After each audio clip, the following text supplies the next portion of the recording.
Bienvenue sur DCA Watch. Regardons ce que fait le portefeuille PEA alors que les marchés actions sont en pleine consolidation.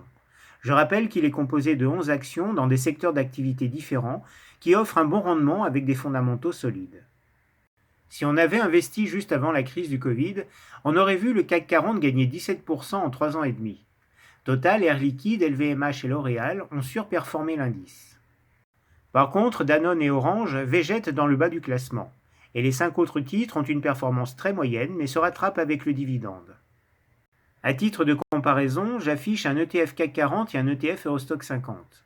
On peut remarquer que la performance de l'ETF CAC 40 est supérieure à son indice de référence, car le paiement du dividende a été reporté à la fin de l'année suite au rachat de Lyxor par Amundi. En croisant la performance et le rendement, Total et Air Liquide se démarquent au sein du portefeuille en affichant une croissance et un rendement supérieur ou égal à un ETF CAC 40. On voit que LVMH et L'Oréal ont baissé ces dernières semaines et se rapprochent de la moyenne du portefeuille. La Française des Jeux, Sanofi, Veolia et Vinci résistent encore plutôt bien tout en versant un dividende très correct.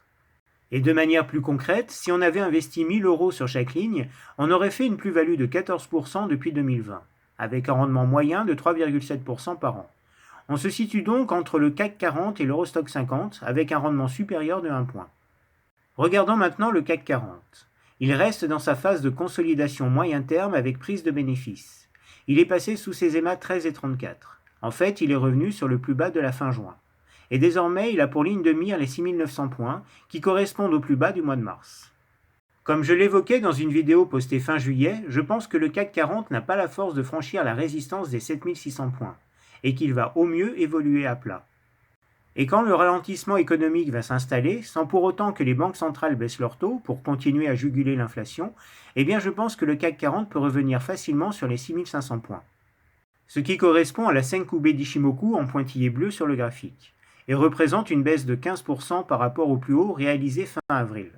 Ce qui finalement est une simple consolidation sans remise en cause de la tendance de fond, et je m'attends donc à la formation d'une vague A d'Elliott. Voici la tendance de chaque titre du portefeuille.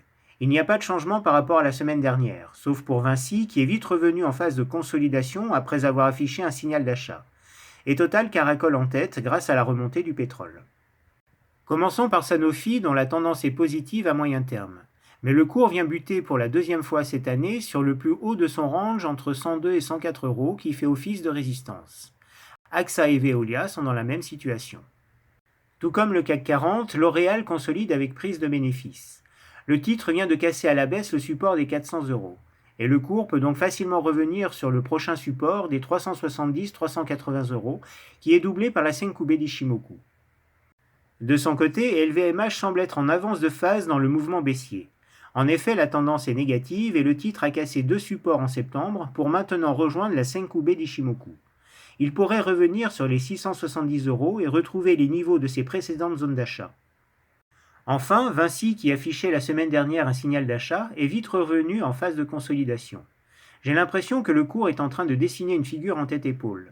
Si la ligne de coût qui correspond au support des 100 € est cassée, alors on a un potentiel de baisse jusqu'à 90 € environ.